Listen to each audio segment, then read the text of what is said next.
Hey guys, it's Britt and welcome back to my channel. Today I'm going to be sharing with you a little bit of a different series. A lot of you guys asked me to talk about my weight loss experience and kind of tips and recipes, and so we're doing just that.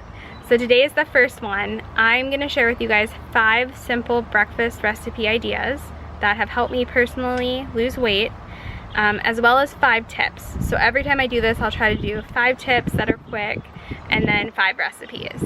All of the recipes are on our website, thejarudifamily.com, linked down below with a printable option, as well as in the description box. I wrote it all out for you guys if you just want to get them from YouTube. They're going to be playing in a second. I'm going to talk about 5 tips quickly that I jotted down that have just helped me to lose weight.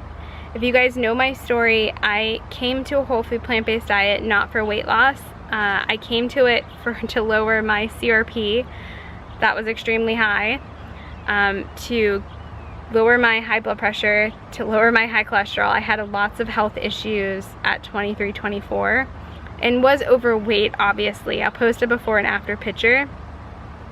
Weight loss was obviously a side effect and something that needed to happen to have a healthy BMI.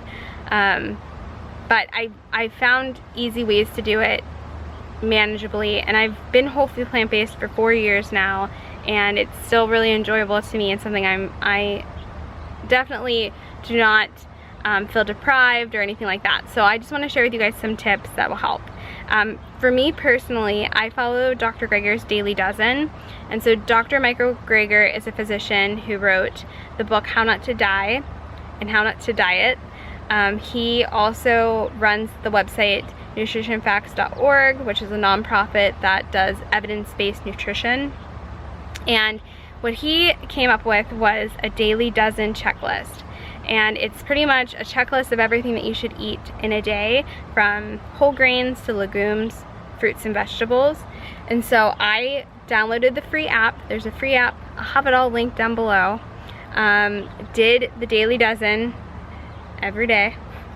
Have it on my refrigerator, and it just became really simple and easy, and even to this day I still do the daily dozen, and it has helped me for weight loss and to regain my health. So I feel that his is a really good, well-balanced list. It's not depriving, it's not focusing on only one food group, it's really balanced, and so that's why it's kind of stuck with me, and I'm all about the evidence-based, and so, you know I like Dr. Greger, really big fan of his work. So the Daily Dozen has helped me. If you're not going to do the Daily Dozen though, I recommend making a food journal for like a week. You have to have some idea of what you're eating to kind of figure out how many generally calories you're consuming. And I don't count calories, but it is kind of calories in, calories out.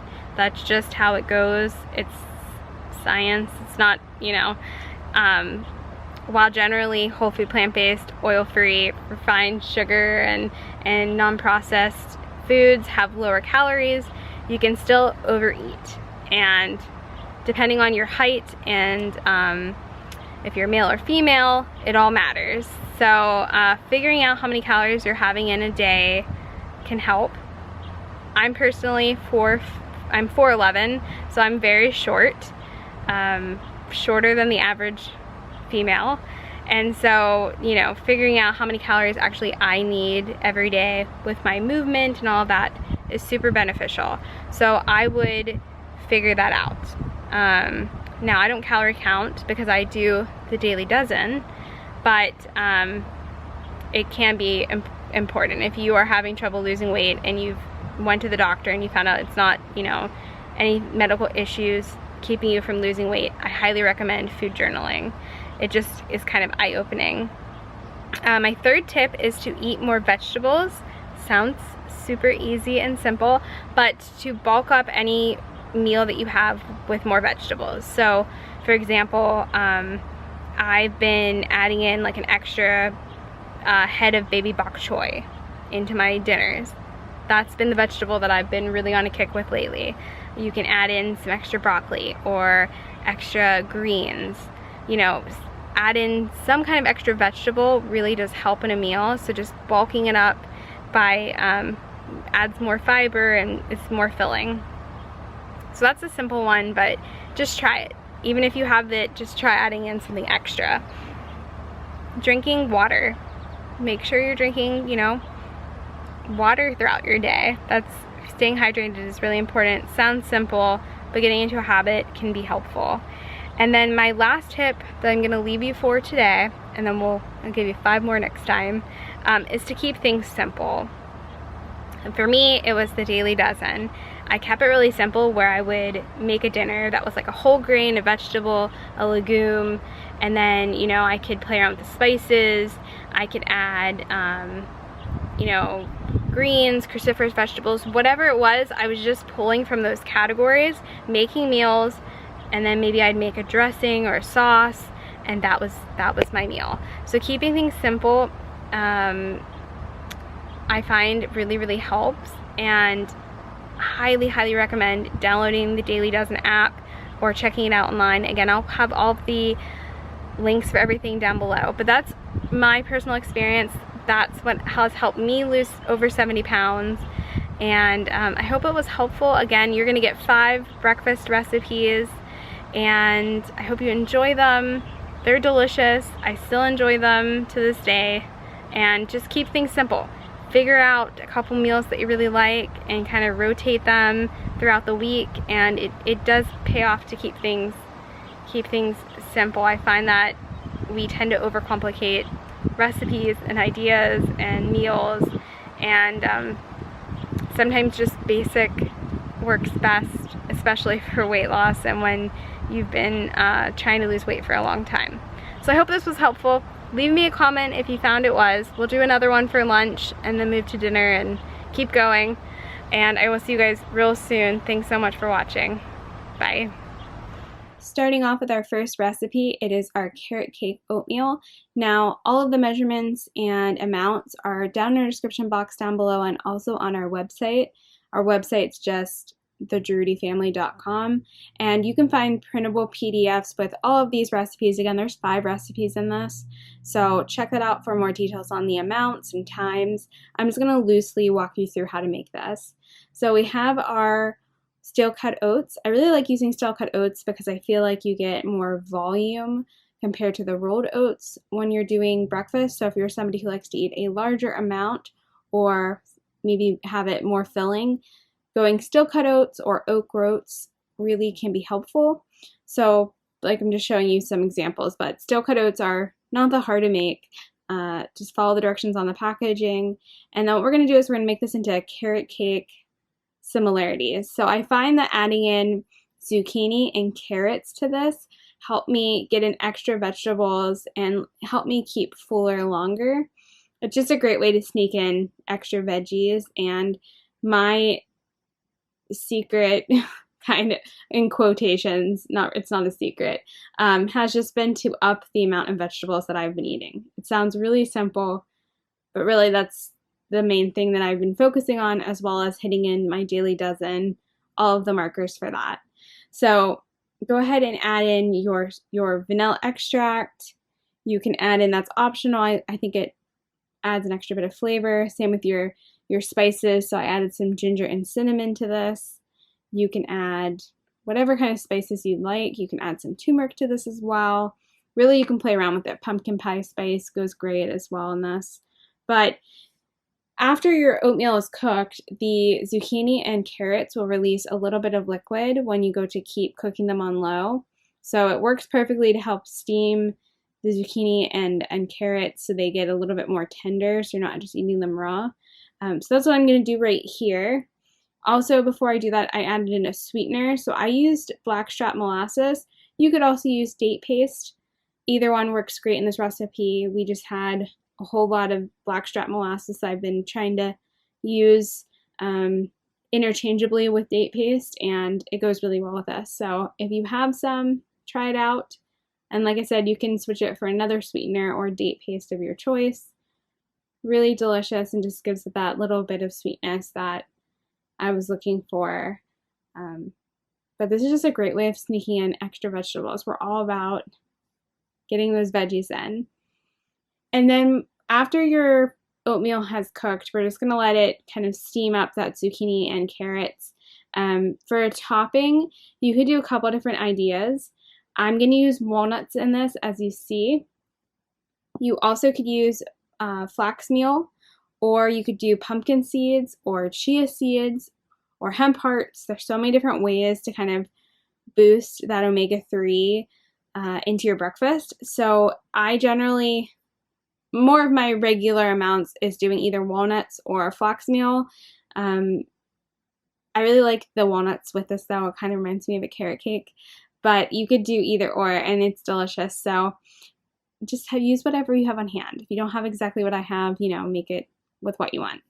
The next up is our antioxidant smoothie, and I like this because it's so hot here in Pittsburgh lately, and sometimes just a nice smoothie is refreshing and good to go.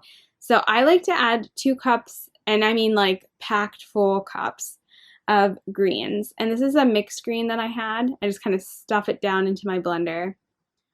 Really simple and easy. And then I also have a frozen banana that I like to use. You can also use ice cubes if you have fresh fruit. All of my fruit today is frozen, so it kind of replaces those ice cubes, but in a banana went. And I'm also going to add 1 beet. So I have a cooked beet here that really helps with that vibrant color and antioxidants.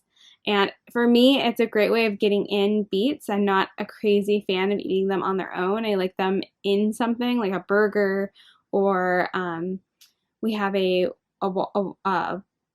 watermelon salad coming out soon and it has some beets in it. But I just like to throw a beet in there and then throw in our berries. And really, it just has a really great flavor all together. And again, I'm all about getting in those antioxidants where I can. So then it goes in our spices. So I have some ginger here. I also added in some flax seeds. And you could use turmeric or alma powder or whatever extra spices you want to add. And then I did water. You can also do a non-dairy milk if you want it a little bit creamier. And that's it. It's super easy and convenient and fast and delicious. So you guys get this vibrant red color, and I just love this smoothie in the summertime. All right, I really enjoy this recipe. If you are somebody who likes to eat a lot for breakfast and have a really volume size, this is 1 serving. It makes 4 waffles, but we're making sweet potato cauliflower waffles. So I have our sweet potato cooked that I've just mashed up. I have some frozen cauliflower riced, and it's really easy. You could use fresh cauliflower. It doesn't have to be frozen, but this is just what I had on hand that was really convenient. So I just mixed in the frozen cauliflower and the cooked sweet potato until it's all mushed together. And then I have some rolled oats that I pulsed to get an oat flour, but really, really simple. So just rolled oats that you put in a high-speed blender, pulse together to make a flour. And this just takes a little bit of time to incorporate everything to make sure it's all mixed in really well. The key for this waffle mixture is that we're adding in applesauce and a flax egg. And so this really is going to act as our egg replacer or oil replacer. So I have some applesauce that's unsweetened that I've added. And then I have 1 flax egg, which is just 1 tablespoon of flax meal mixed with 3 tablespoons of water, and you let that sit and kind of gel up together for around 10 minutes, and it makes a beautiful flax egg. So it works really well. So just really mix it all in together really well, and then all you have to do from here is add your spices. Again, you can add whatever spices you want. We just did some cinnamon today. We've done pumpkin pie spice in the past. I've also done ginger. You could add turmeric if you want. Lots of different ideas for a savory or sweet waffle. It's so easy. So all I did was add in our cinnamon, give it another stir, and it's ready for your waffle maker. Now the key with a non-stick waffle maker that you're not going to use any oil for is to let it come up to temperature, and then really to wait and be patient till your light goes green. So you want it to go green when you start, before you put the batter on, and then you want to wait until it goes back to green before you lift it. If you pull it too early, the batter will stick to the top and bottom, so really just let it cook. Since we're using a sweet potato and cinnamon, you might see that they look a little bit brown in the picture. I promise you they're totally fine and not burnt. It just, because we put cinnamon in there, it can get a little bit of a darker shade. So go ahead and add your batter. These make 4 pretty decent sized waffles, and they are super filling. So I definitely like this, especially on the weekends when we're busy too. You can make these ahead of time and then just reheat them, or they're great like on the go. And because you added that applesauce in there, it's already a little bit sweet. So I personally don't need to add anything extra to sweeten it. You can, of course, add whatever toppings you want to waffles if you're having it at home. But I like these. They're nice travel foods. So be patient, wait till the green marker goes, and then you should be able to lift up your waffle maker and it should just come out really beautifully. This is a waffle maker I've had since I got married. I think it's over 6 years, or around 6 years old. And it still works great. It's just a nonstick Cuisinart. I think we have it linked in our Amazon shop down below, but you can find a really inexpensive waffle maker, and it's really a great way of sneaking in that cauliflower because you can't even taste it. And so I'm all about getting in those cruciferous vegetables where we can. So that's just a great waffle. And this is a cold cereal, so this is really, really simple. Perfect for how hot it is. So I have 1 cup of cherries that I pitted. I'm slicing up a banana. This is like when it's really hot and I just want cereal, this is a great alternative, and it's really satisfying. And if you haven't tried having oatmeal like this before, give it a whirl. You'll be surprised how good it is. And then I have 1 serving of rolled oats that I'm using as our cereal. And to be honest, I probably should have put this in a larger bowl, just for the amount of volume that it makes. It was a little bit tricky to mix it all up, but I managed. So in goes the rolled oats. And you just want to mix everything up well. You could do this with any fruit. So if you have berries, if you have whatever fruit you have at home. I've done it with apricots before, plums, nectarines, peaches, all of it's really good. And you can, just any way you do oatmeal. We're just kind of doing a cold version. And then you can add in your spices. I did cinnamon. We were on a cinnamon kick with all these recipes showing you. I generally try to have cinnamon every day. But again, you can add ginger, you can add whatever spices that you like, and give that a nice mix. And then what you're going to do is you're going to grab some non-dairy milk that's unflavored and unsweetened, and you're just going to pour it on like you would cereal. I know, it's kind of crazy, but it's so good, and it pretty much reminds you exactly of cereal. So I just have some non-dairy milk. You can add as much or as little as you'd like. If you let this sit and walk away, let's say you let it sit for 10 minutes and you walk away, it will suck up all of that liquid. So make sure you put the liquid on when you're ready to eat it. And then again, I just top it with either walnuts for the day, or I do flax meal, or I'll do chia seeds or hemp hearts, or whatever. You can do pumpkin seeds, whatever, omega-3 that you want to get in for the day is a great way of topping it. So I kind of switched it up between walnuts and flax seeds personally, but you can use whatever you'd like. All right, moving on to the last final amazing recipe. This is a breakfast casserole. And so what we're doing is we're making our sausage recipe from our channel. I will link it up above. But it's rolled oats, sausage seasoning. Again, all of the measurements and amounts are all linked down in the description box down below and on our website. There's 2 flax eggs. This is how we make our sausage patties, but we're going to make it as crumbles on top. Super simple. Some miso. And then you can use a can of black beans. We had some black beans that I made in the Instant Pot from scratch, so that's why mine looks slightly different here. It's just stored in a container in a refrigerator, but I just, you can get a can, rinse it and add it. Super easy, or use your own. But it doesn't quite get as easier than this. This is such a fast recipe. And if you haven't made them into sausage patties, highly recommend. They are so good. All right, so that looks like that's roughly a can. And I generally like eyeball everything, so, you know, recipes are pretty forgiving. So if you have some homemade stuff, it's perfect. Blend that until everything is well combined. It should be kind of mushy and then still have some pieces that are not broken up. Like really, again, it's eyeballing it and it's forgiving, but this is perfect. I also use this recipe to do a clear out of whatever vegetables we have in the fridge. So we have some baby bok choy, we have a red bell pepper, and we have some broccoli that I chopped up. Super easy. It goes great with zucchini, with mushrooms, pretty much like whatever vegetables you have, just cut up and set aside. So I have a big casserole dish here, and what I like to do is add a first layer of just hash browns. Super simple and easy. They're frozen. You can also do some grated sweet potatoes as well. Works great with both. And this recipe is just like, you actually could have this for dinner. It's such an easy filling meal, and it's going to last for a few servings, so it's great. But I just do the level of hash browns, the level of vegetables, back it with as many vegetables as you can have, and you can switch up the veggies, which always makes it look interesting. We switch up again from sweet potatoes versus hash browns with regular white potatoes. You can do so many different ideas. All right, once you get your vegetables all kind of like mixed in, I do like a light toss of it.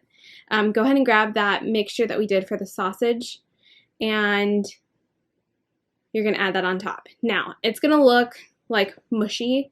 It cooks up beautifully and gets like crispier, and it's not mushy when you go to eat it. So don't worry about that. If you're like putting on, you're like, oh, this doesn't quite feel right in my hands when I'm spreading it out. It feels kind of mushy.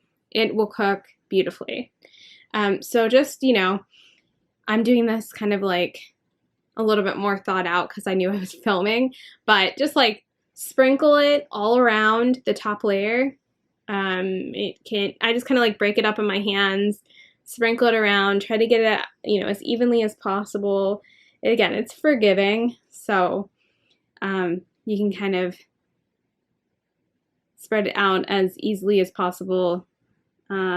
But it's going to cook up so good. And then another thing what you can do too is you can make any cheese sauce, you know, that's whole food, plant-based, oil-free, that you enjoy for this recipe.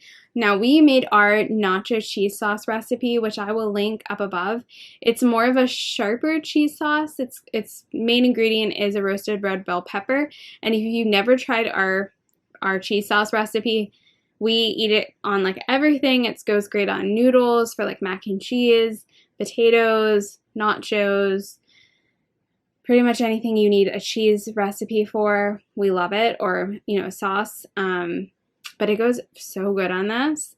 And so I just made that recipe again. It's linked up above. It'll be in the description box as well, and it'll be in our recipe page on our website. So you guys can have it. I just did it in the blender. It takes literally no time at all. It's super convenient and quick. And then what I'm going to do is I'm just going to pour it on top, and we're going to let this bake. So this guy is going to bake for 35 minutes. The first 10 minutes, it's going to be uncovered, and then the rest of the time, I just took some tin foil and covered the top of it and baked it for the remaining time. You just don't want to make sure like nothing burns, you know, once it goes, but everything will cook through so beautifully. The vegetables get nice and tender, and you can check it too. If you need to go a little bit longer because of your oven, just take like a spoon and taste it. The sausage should be crispier. It shouldn't be mushy, and the vegetables should be tender, and the potatoes at the bottom also should be cooked. So that's kind of how you check it to see if it's done. It's really so easy. You can make this the day before and pop it in the oven. Again, you can have breakfast for dinner. This is a great dinner recipe as well. And like literally you're getting so many things in here. And we also change out the potatoes for a different starch. That's another tip. You could do farro and quinoa and rice or whatever kind of starch you want at the bottom. It's a great swap too to make it interesting. So we have our starch, we have our beans, we have vegetables. You pretty much have everything but fruit in this, and It's just super filling and really, really tasty. So if you're looking for a breakfast casserole, I hope you guys give this a try. It's seriously so good and would please the entire family. It's like a recipe that deserves a whole video just on its own. It's so good. But I hope you guys enjoy it. Well, I hope you guys enjoyed those 5 recipes. Again, they are some of our favorite breakfast quick ideas for the summertime, and we just love it. Like waffles and smoothies and different ways to eat oatmeal that isn't the same. It can be really fun. And that breakfast casserole also makes a fantastic dinner, and is something my husband recommends all the time for me to make. So I hope you guys enjoyed it. Make sure you give this video a thumbs up. Subscribe if you're not. I make whole food plant-based recipes every week, most weeks twice a week, and I will see you guys real soon for the next one. Thanks so much. Bye.